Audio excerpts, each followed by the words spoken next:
तो आ गए आप। कैसे हो? उम्मीद करता हूँ कि सब कुछ मंगलमय होगा। मंगलमय नहीं भी है तो आप चिंता मत कीजिए, क्योंकि मैं आज आपको बताने जा रहा हूँ कि देव उठनी एकादशी कब है। याद रखना है कि राहु काल के समय आपको भूल कर भी पूजा वगैरह नहीं करनी है। राहु काल का समय जान लेना है। राहु काल में कौन सी गलतियां नहीं करनी है ये भी आज आपको हम बताने वाले हैं। इस साल देव उठनी एकादशी 12 नवंबर को है। इसे प्रबोधनी एकादशी या देवथना एकादशी के नाम से भी जाना जाता है। इस दिन का विशेष महत्व है क्योंकि भगवान विष्णु 4 महीने की योग निद्रा के बाद जागते हैं। इसे त्योहार और शुभ कार्यों की शुरुआत का प्रतीक माना जाता है। अगर कोई व्यक्ति सही से इसे कर लेता है तो धन की इतनी वर्षा हो सकती है कि आपको उस धन को गिनते नहीं आएगा। देव उठनी एकादशी का शुभ मुहूर्त। एकादशी तिथि प्रारंभ होगी 12 नवंबर की सुबह 6:10 पे। पूजा का शुभ मुहूर्त सुबह 6:10 से 8:50 तक का समय विशेष रूप से बहुत शुभ माना गया है। अब सबसे ज़रूरी बात, राहु काल दोपहर 12 बजे से 1:30 तक का राहु काल का समय माना गया है। इस दौरान पूजा करने से बचना चाहिए क्योंकि ये बहुत अशुभ समय है। देवउठनी एकादशी के विशेष महा उपाय। इस एकादशी पर कुछ विशेष उपाय करने से भगवान विष्णु की कृपा प्राप्त होती है और जीवन में सुख समृद्धि एवं शांति का वास होता है। आइए जानें कुछ प्रभावी उपाय के बारे में। पहला, तुलसी के पौधे की पूजा।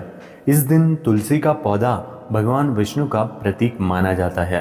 तुलसी को पवित्र जल से स्नान कराएं और उसमें रूली, अक्षत और पीले फूल चढ़ाएं। तुलसी के पौधे के सामने दिया जलाएं और भगवान विष्णु के मंत्र का जाप करें।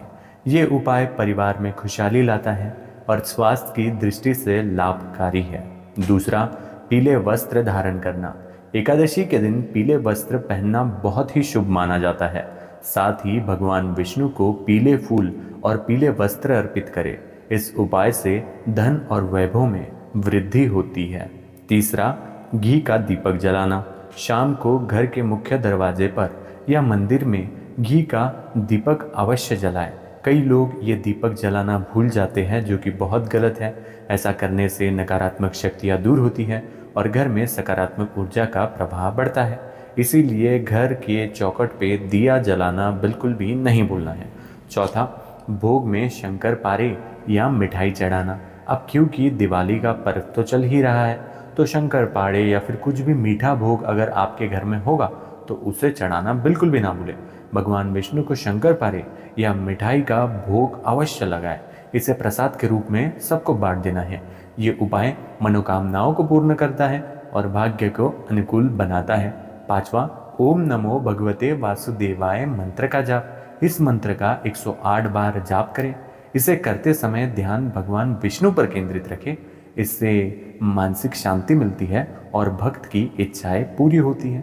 पानी में गंगा जल डालकर स्नान करें।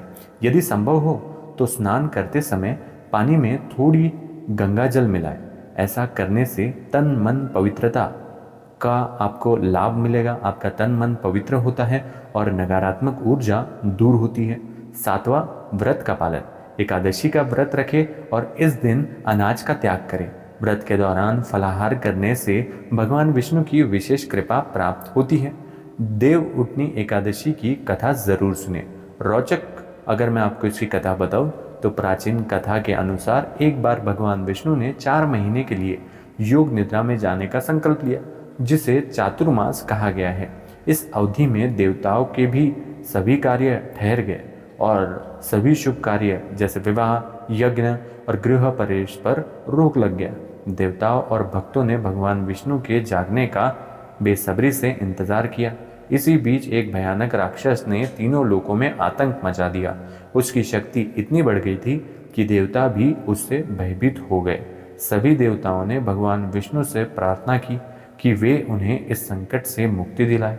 भगवान विष्णु ने वचन दिया कि जब वे योग निद्रा से आ जाएंगे तभी इस राक्षस का अंत कर देंगे। जब देव उठनी एकादशी का दिन आया तब भगवान विष्णु ने अपने योग निद्रा से जगकर राक्षस का नाश कर दिया, जिसके वजह से तीनों लोकों में शांति का स्थापना हो गया। इस दिन को विजय, पुनर्जीवन और पुनरारंभ का प्रतीक भी माना गया है और तभी से इसे एक पवित्र पर्व के रूप में मनाया जाने लगा है। देवउठनी एकादशी का महत्व।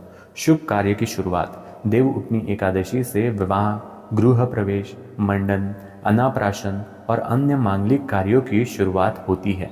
इसे बहुत ही शुभ समय माना जाता है और ज्योतिष शास्त्रों में इसे देवशयन का अंत और देवतानों का दिन कहा गया है। दूसरा, भगवान विष्णु की कृपा। इस दिन व्रत और पूजा करने से भगवान विष्णु की विशेष कृपा होती है। मान्यता है कि इस दिन जो व्यक्ति सच्चे मन से व्रत और उपवास करता है उसके सारे पाप नष्ट हो जाते हैं और मोक्ष की प्राप्ति का मार्ग प्रशस्त हो जाता है। तीसरा, सुख समृद्धि की प्राप्ति। देवउठनी एकादशी के दिन भगवान विष्णु की पूजा करने से जीवन में सुख, शांति और समृद्धि का वास होता है। ये पर्व भक्तों को एक नई शुरुआत और ईश्वर की भक्ति में आस्था की ओर मजबूत करने का अवसर प्रदान करता है। चौथा, भविष्य में आने वाले संकटों से सुरक्षा। कहा जाता है कि देवउठनी एकादशी पर भगवान विष्णु अपने भक्तों को भविष्य में आने वाले संकटों से सुरक्षा प्रदान करते हैं। ये दिन पवित्रता, संभावना और संकल्पों का बहुत बड़ा प्रतीक माना जाता है, जो जीवन को सुखद और सुरक्षित बना देता है। इस देवउठनी एकादशी पर इन महा उपायों को अपनाएं और भगवान विष्णु की विशेष कृपा प्राप्त करें। ये पर्व सिर्फ एक धार्मिक परंपरा नहीं, बल्कि जीवन में नई ऊर्जा और सुख शांति का संचार करने का एक पावन अवसर है। भगवान विष्णु के आशीर्वाद से आपका जीवन सुखमय और समृद्ध हो, यही मेरी भगवान शिव से और भगवान विष्णु से प्रार्थना है। इसी के साथ में आज के लिए इतना ही। सांब सदाशिव अर्पण।